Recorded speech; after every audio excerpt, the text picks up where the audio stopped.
June 14th, 2019, 1:47 a.m. In the kitchen of that big house in Beverly Hills, only the small lamp on the countertop was on. 70-year-old Ozzy Osbourne stood in front of the refrigerator in a faded Black Sabbath t-shirt and old pajama bottoms, staring at the empty shelves. Sharon had flown to London that morning for the launch meeting of Kelly's new show, and with the housekeeper on her week off, there was nobody left to stock the fridge. All that remained was half a lemon and a yogurt that had expired 2 weeks ago. Ozzy popped open the yogurt lid, gave it a sniff, grimaced, and tossed it in the bin. Then he picked up his phone and ordered a pizza. Large pepperoni, extra cheese. A simple night, a simple order. But what would begin with the ringing of that doorbell was something neither Ozzy nor the young man on the other side could have imagined. 38 minutes later, the doorbell rang. Ozzy shuffled down the hallway in his slippers, with a slight unsteadiness that Parkinson's made especially noticeable that night, and opened the door. Standing before him was a slim, dark-skinned young man in his early 20s. He wore a red pizza delivery uniform, and the name tag on his chest read, Julian. But the first thing Ozzy noticed wasn't the name tag. It was the young man's eyes, bloodshot, swollen, with dark purple rings beneath them.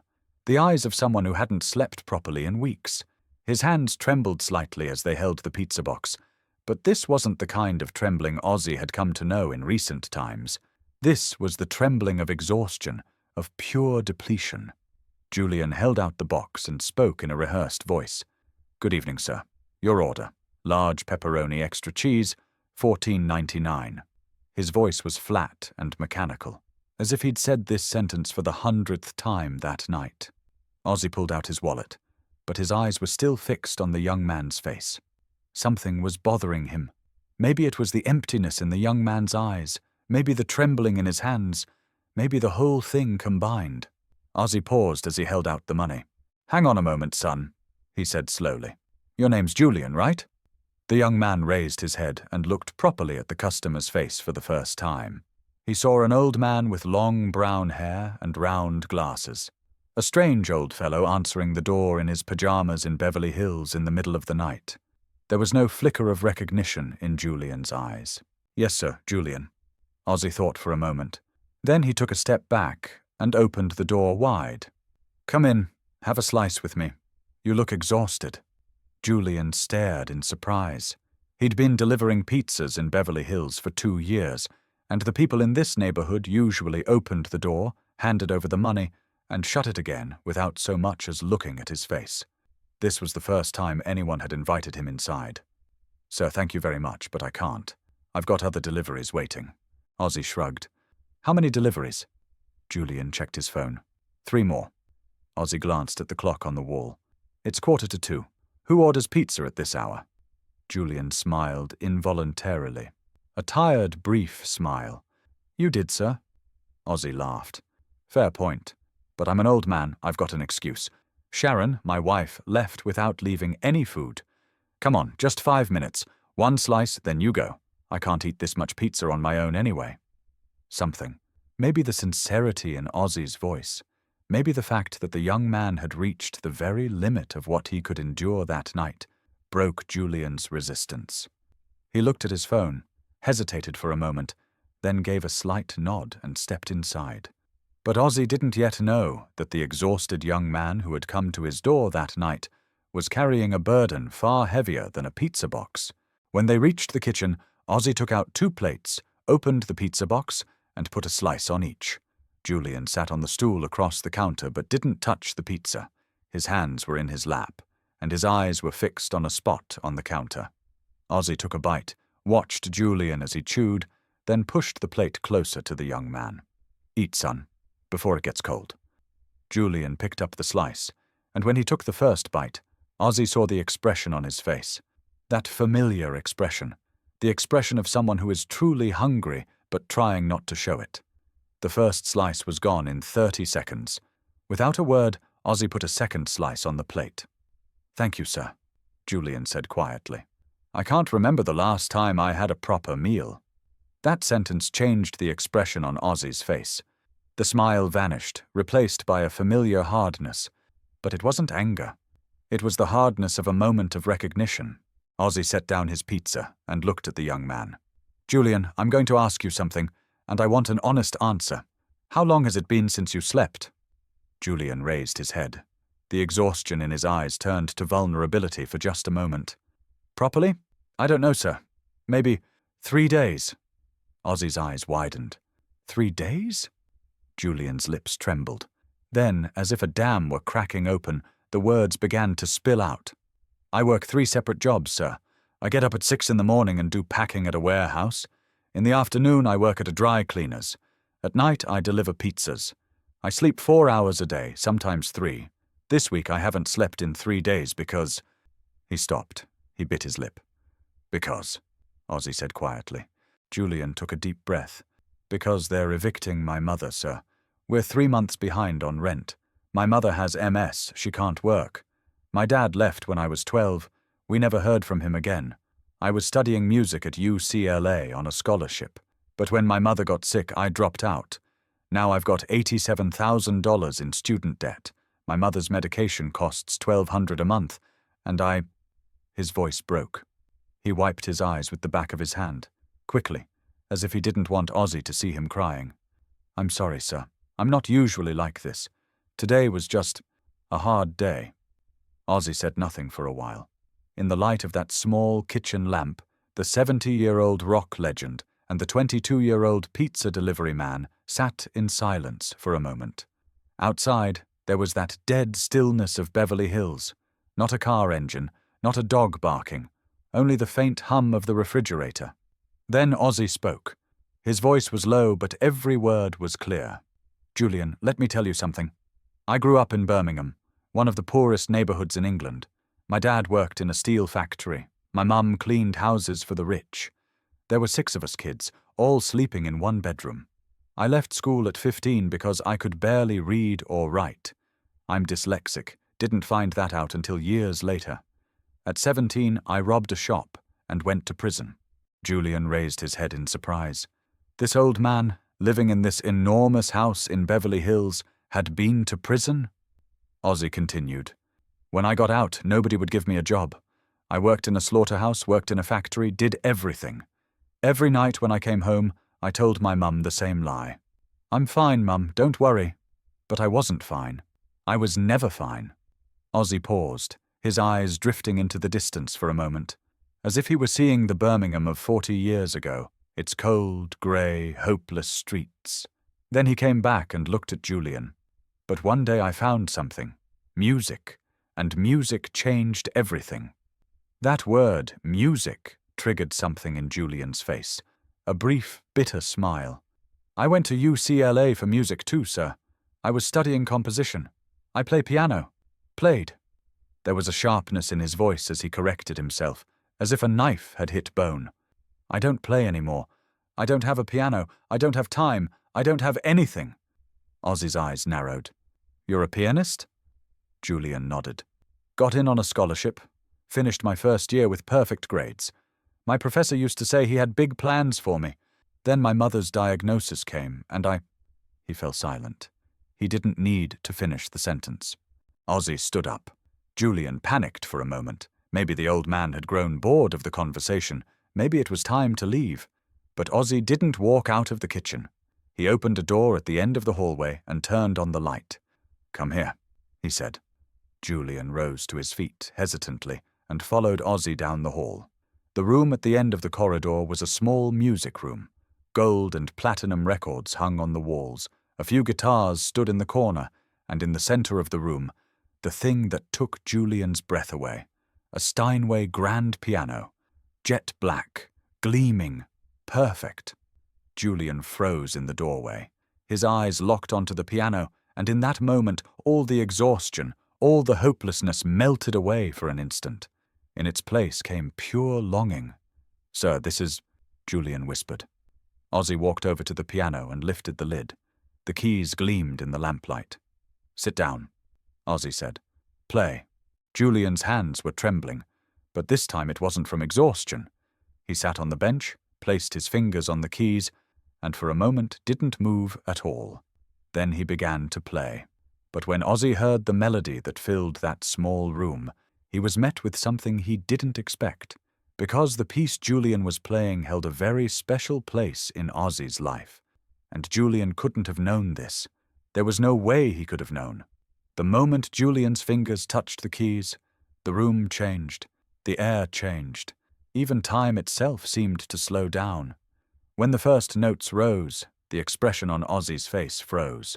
Because the piece Julian was playing was Changes, the melancholy melody carried by the piano that Black Sabbath had written in 1972, the song a young Ozzy had once recorded with Tony Iommi, that he'd sung again years later with his daughter Kelly, and that had played every night in the hospital room during Sharon's cancer treatment.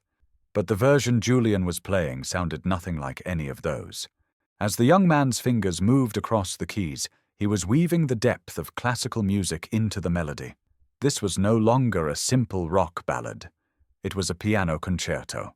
Ozzy sank into a chair beside the piano. In 70 years of life, he had listened to tens of thousands of musicians, the best, the worst, and everything in between. He remembered the hairs on the back of his neck standing on end when he first heard Randy Rhoads play guitar. Now, in the middle of the night, in his pajamas, in the music room of his own home, he was feeling the same thing. Julian played with his eyes closed. The keys had grown warm beneath his fingers, and Ozzy could see the change in the young man's face. The exhaustion was still there. The purple rings beneath his eyes hadn't vanished. But there was something else now, a vitality, a light, as if an engine that had been switched off had begun to run again. The exhausted young man who worked 20 hours a day at 3 separate jobs, who hadn't slept in 3 days, who was trying to scrape together money for his mother's medication while facing eviction, had transformed into someone else the moment he touched those keys. When the piece ended, the echo of the final note hung in the room for a few seconds. Then silence. Ozzy looked at Julian. "Who arranged this song like that? These chords aren't in the original." Julian hesitated. "I did, sir. It was going to be my senior project at UCLA. I was writing a thesis on reinterpreting rock ballads through classical harmony. Changes was my main piece. My professor used to say—" He stopped, swallowed. "My professor used to say that arrangement alone would be enough to graduate me." "So why didn't you graduate?" Ozzy already knew the answer, but he asked anyway. "Because of my mother," Julian said quietly. "When the MS diagnosis came, I was in my 3rd year. There was nobody to look after her. No father, no relatives. If I didn't drop out, my mother would have been left without care. The scholarship was only for full-time students. The day I left school, the scholarship went too. All that was left behind was $87,000 in debt." Ozzy was silent for a moment. Then he asked, "Does your mother know you dropped out because of her?" Julian shook his head. "I couldn't tell her. She'd blame herself. I told her school wasn't making me happy, that I didn't love music anymore. That was my biggest lie." That sentence struck something inside Ozzy. Somewhere deep, somewhere old. He remembered the lies he'd told his own mother. "I'm fine, Mum, don't worry," while wandering the cold streets of Birmingham hungry, in those days after prison when no one would look him in the face. The lies we tell for our mothers are the heaviest lies in the world. Ozzy stood up and walked back to the kitchen. Julian followed, trying to understand what was happening. The old man took 2 bottles of water from the fridge, handed one to Julian, and leaned against the kitchen counter. "Julian, I'm going to tell you a story," he said. "In 1979, Black Sabbath fired me. I was the vocalist of one of the biggest bands in the world, and one day I was shown the door. I had no money, no job. I was drinking from morning to night every day. Sharon and I weren't married yet, but she believed in me. When everyone else had written me off, she said, 'Start again.' And I said, 'Start with what? I've got nothing.' Sharon said, 'You've got your voice. That's enough.'" Ozzy paused for a moment. Then he looked at Julian. "You've got your fingers, son. What I heard tonight, what happened at that piano, no student debt, no eviction notice can erase that. It's inside you, just like my voice is inside me." Julian's eyes filled with tears. His lips were trembling, but he was trying not to cry. "Sir, I appreciate your good intentions, but that's not reality. Talent doesn't pay the rent. It doesn't pay for my mother's medication. I'm not a musician anymore, I'm a pizza delivery man." The bitterness in his voice was sharp, but underneath it there was fragility. Ozzy nodded. "You're right. Talent alone isn't enough. I couldn't do it alone either. If it weren't for Sharon, I wouldn't be here right now. But here's the thing, son. Sometimes in life, a door opens. Your job is to walk through it." Julian didn't understand. "What do you mean?" Ozzy pulled his phone from his pocket and dialed a number. It was 10 to 2 in the morning. Julian was thinking, who is this man calling at this hour? When Ozzy began to speak. "Sharon, did I wake you? I know it's morning in London. Listen, I need to tell you something. No, I didn't call the police. No, I didn't break anything. Just listen."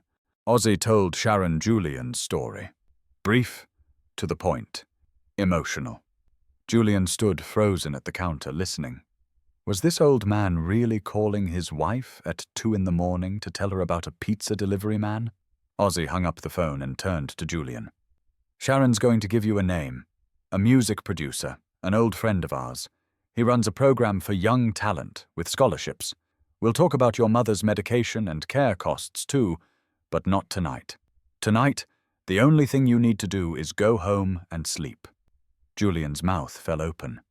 "Sir, I don't even know you. Why are you doing this?" Ozzy smiled, that famous crooked smile. "You not knowing me is actually a nice thing, because I didn't know you either an hour ago. But here's what I do know, son. What you have in your fingers, all the money in the world can't buy that. And letting you lose it because of 3 jobs is not something I can stay quiet about." Then Julian learned who Ozzy and Black Sabbath were. He went home and got the first real sleep he'd had in months. But the story didn't end there. Because 4 months later, in November 2019, a video arrived on Ozzy's phone. Sharon had sent it, with nothing but a heart emoji underneath. In the video, Julian was in a concert hall, a small, modest hall, perhaps 150 seats. He was sitting at a grand piano on stage. But beside Julian, in the front row, a woman sat in a wheelchair, his mother. When Julian began to play, the piece was Changes, the version he had played that night in Ozzy's house, enriched with classical harmonies, expanded, completed. But there was one difference. Halfway through the song, Julian stopped, leaned into the microphone, and spoke. "Someone opened their door to me one night. With a slice of pizza and a piano, he changed my life. And that person told me, 'Nothing can erase what you have in your fingers.' I didn't believe it that night, but I believe it now." A year later, Julian graduated from the producer's program. He completed his first professional arrangement for a film score, a small, independent film, but a good start, all the same. Ozzy Osbourne never could play the piano. He didn't know how to read music, didn't know a chord. But that night, at 2 in the morning, when he opened the door in his pajamas, he knew one thing: what hunger, exhaustion, and hopelessness looked like. Because he too had once looked at the world through those same eyes. On the cold streets of Birmingham, in the days when nobody knew his name, he had seen that same weariness in a young man's face staring back at him in the mirror. And perhaps the greatest talent in life isn't playing notes. Perhaps the greatest talent is being able to hear the music inside someone, even when they've forgotten it themselves.